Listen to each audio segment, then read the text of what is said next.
At the end point before Takshaka came, Parikshit says, "My dear sage, I am expressing my gratefulness to you. I am enlightened. My delusion is gone. The constriction from my mind is dissolved. I have become spatial in my mind. I am going to enter into Brahma Nirvana," he said. The redemption that is reserved and abundant within our own being in the sphere of the soul, beyond the intelligence. I am not going to fear Takshaka or his bite. I have no fear of my death. While living here and now, I am withdrawing my senses from the world objects. I withdraw my mind from the senses, the intelligence from the mind, and I am going to dip myself, sink myself, delve myself into the inestimable depths of the soul, he said. Takshaka came and bit, and in the fire that emerged from the poison, Parikshit's body was burnt into ashes. But Mr. Parikshit was not there to know it. Others reported. This is what your mind can do, my dear souls. I will not allow any one of you to blame your mind. Whose mind got this attainment for Parikshit? Was it the neighbor's mind?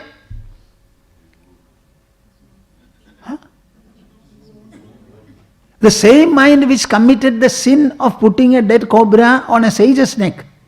The same mind became so lofty, great, pure and noble that in the course of 7 days he was able to get absorbed. All the sin, fled. The whole world fled. And he was able to immerse himself within himself before Takshaka came and administered the fateful bite. What do you think of the greatness of the human mind? Tell me. Mind छोटा है क्या? वो फालतू है क्या? हाँ, बोलिए ना. Mind is magnificent. माइंड के समान दूसरी कोई चीज दुनिया में उपस्थित नहीं. माइंड सबसे ऊंचा है, सबसे गहरा है, सबसे उत्तुंग है, उदात्त है, सीमा अतीत है उसका प्रभाव, उसकी महत्ता. अच्छी तरह समझ लीजिए. Keeping such a mind, we are running after and knocking knocking knocking at the external door. Every time you get disappointed, despondent, discouraged.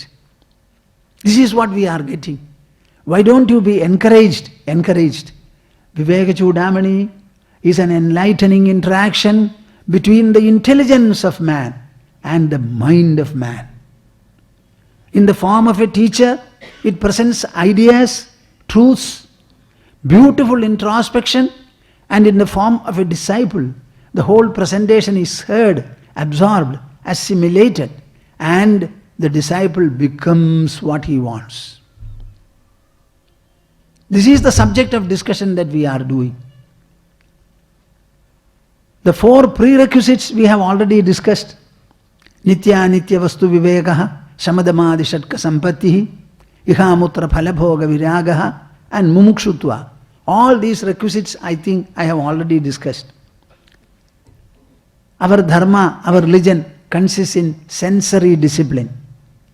It consists in oral discipline. It consists in mental discipline. It consists in intellectual or intelligential discipline. अच्छी तरह समझ लीजिए. शारीरिक स्तर पर हमारा अनुशासन चाहिए. The sensory discipline. What will you see or should you see? What should you hear? What should you speak? What should you think? What should you understand? इसमें एक discrimination होनी चाहिए. Our whole dharma is given to discipline, reformation, refinement, attunement, sharpening of our faculties, elevating human life every day. Every day of our life should be a day of enrichment for us. And your contribution to the world should also be more enriching. Your today's work should be better than yesterday's work. Tomorrow's work should be better than in quality today's performance. The external situation may be anything, but the internal evolution and refinement should become constant and unbroken. Am I talking to you anything sensible or insensible? थोड़ा बोलिए ना मुझे. External situation, let it be anything. Our mind should be able to interact with it in such a manner that it has an ennobling effect, elevating effect, enriching effect, expansional effect in you. This is what we want. All our qualities are churned out with a view to edify the human personality. Edify. There is nothing that is retrogressive in this, depressive in this. All depression should be simply burnt off. What is it in this world? Death, disease or poverty. Srimad Bhagavata says, for everyone living in this world will continuously produce threefold misery. Threefold misery. Adhyatmic misery caused by your body, mind and intelligence. Adhideivik misery caused by the elements.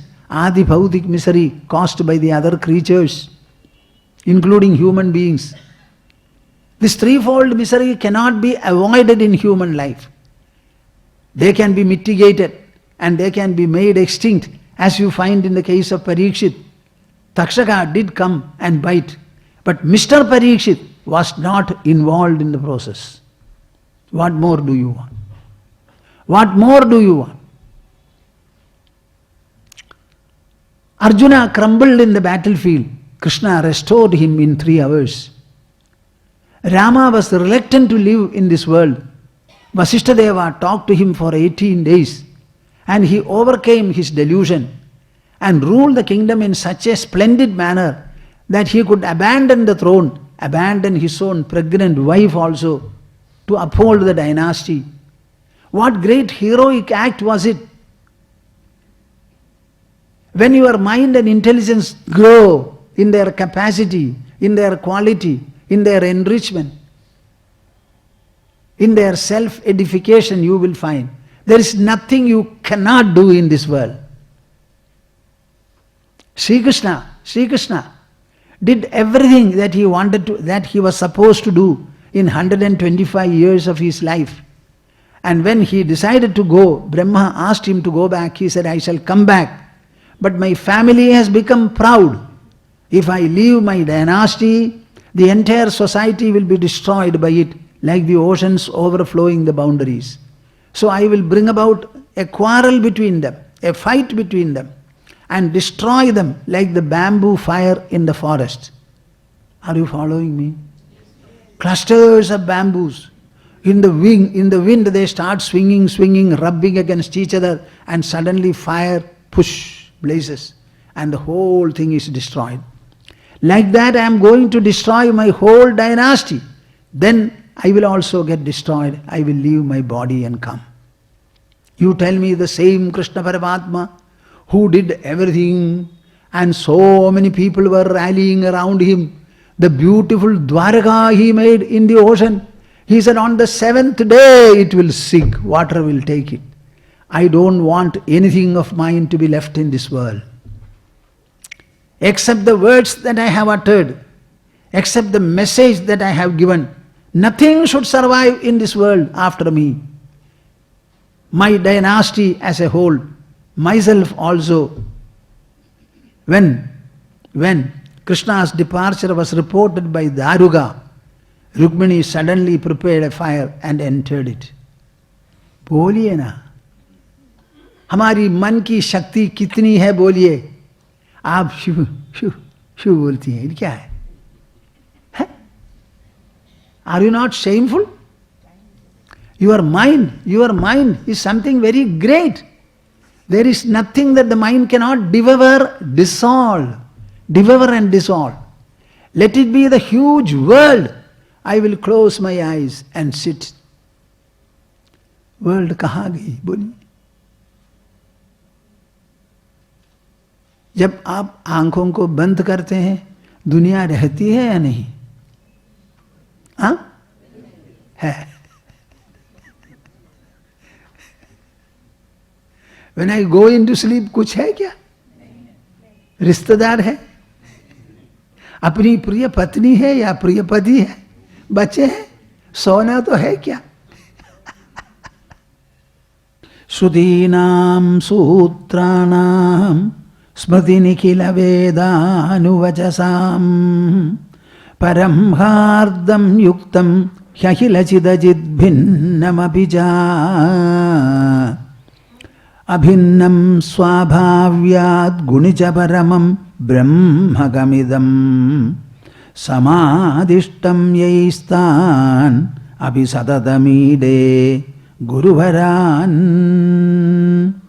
भाग्योदयेन बहुजन्म समार्जितेन सत्संगमेव लभते पुरुषो यदा वै अज्ञानहेतुकृतमोहमहान्धकार नाशं विधाय हि ततोदयते विवेकः।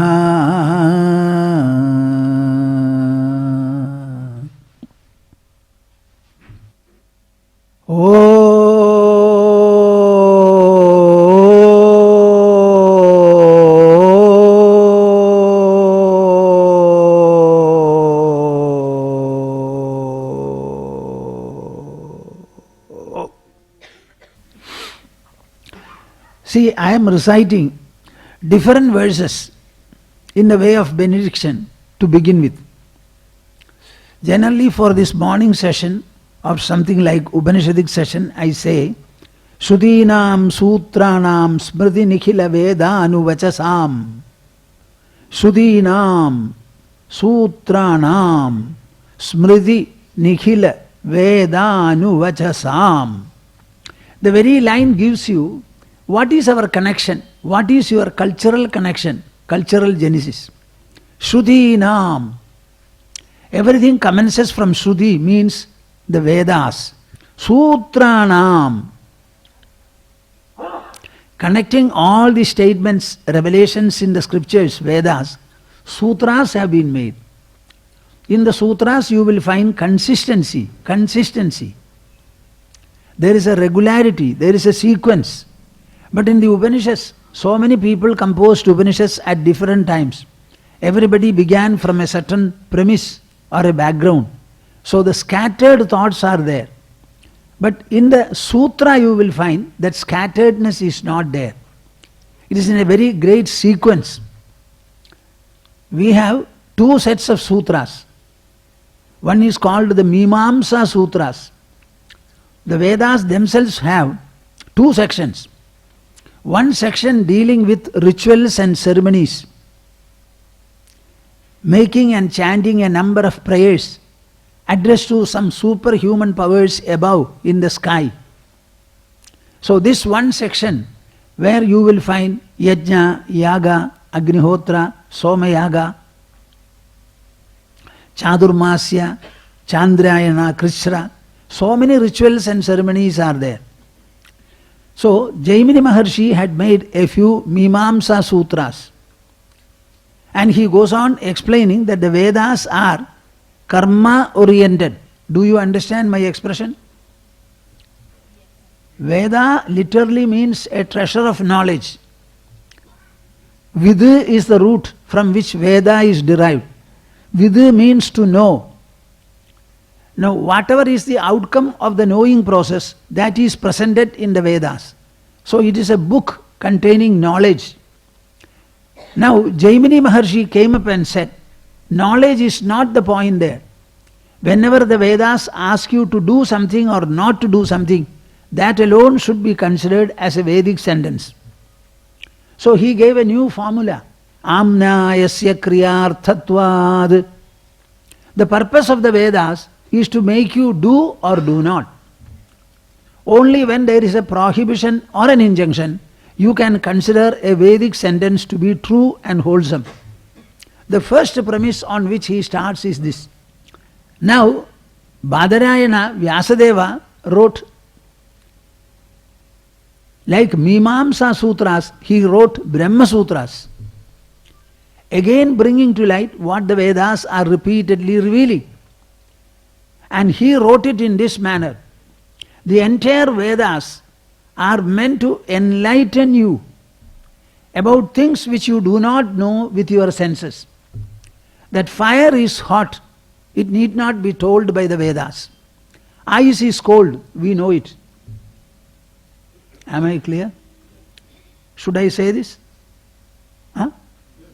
Should I explain? Or you are not interested? I am trying to enlighten you in a thorough manner. This is the 50th year I am coming here. So understand, Vedas are the basic texts of revelation for us.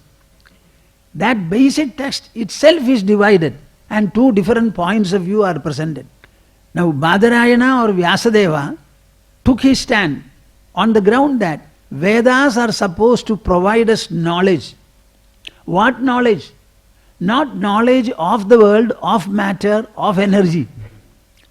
These are things which we are capable of knowing. All the colors and shapes our eyes will be able to distinguish. All forms of sound we shall distinguish with the ear, like smell, touch and taste. Svavishaya shurani hi pramanani shrotradivad. In the matter of each area of knowledge and perception, every sensory organ is supreme. Are you with me when I say this? थोड़ा सुनिए ना. हमारी संस्कृति cheap नहीं है, वो बहुत बहुत बौद्धिक है, युक्ति अन्वित है. वो स्वविषय शूराणी ही प्रमाणानि श्रोत्रादिवद. Every pramana stands independently in a sovereign manner, in a supreme manner. Shrotradivad, like ear, eyes, etc. Eyes are the only organ which can determine the colors and shapes of things in this world. In the sphere of the eye, sights and colors and shapes, eye is supreme. No other organ or proof can come and interfere there. Am I clear? Now this is an ochre color. Eyes determine this color. In the matter of determining the color and the shape and other things, eyes alone are supreme. There no other organ can come and tell us anything. Even the Vedas cannot say. When we say fire is hot, we know it is hot. Suppose Vedas come up and say fire is cold, will you accept? So our senses are supreme in their respective ranges, and that sensory information or knowledge cannot be contradicted or superseded by anything. What do the Vedas tell us then? Not about the world, about the sensory perceptions. They can tell us things about which we cannot see with the senses. So in the transcendental or sense transcending sphere alone, Vedas need give us any information. And that information is what you find in the Vedas and the Upanishads.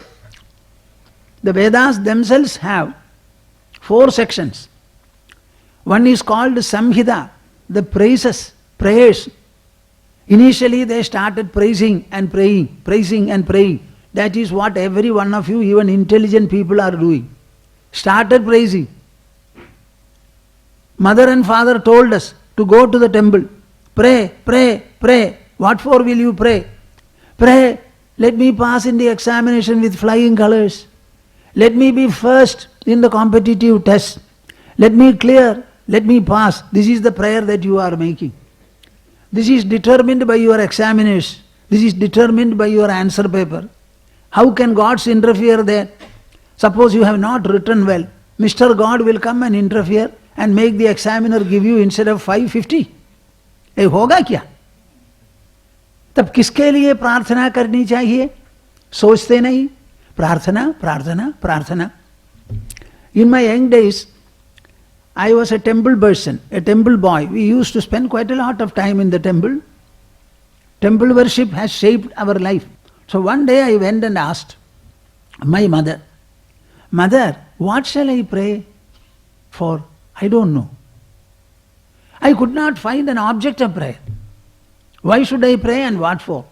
My mother coolly and comfortably told me, my dear son, you tell God, it was a goddess, you tell goddess, whatever punya and papa happen to be done by me, please take hold of them and give me liberation.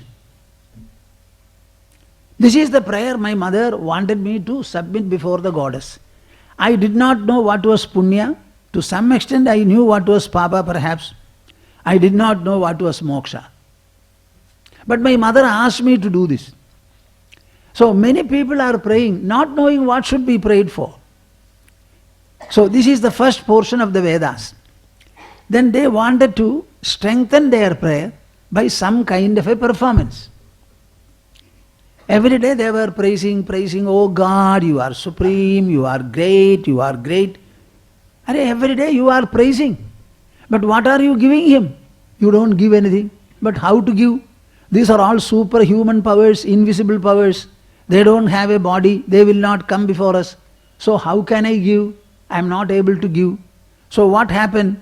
They ignited fire in a ceremonial manner in a Havan Kunda. And we have different types of Homa Kunda. The simple normal one is a square one.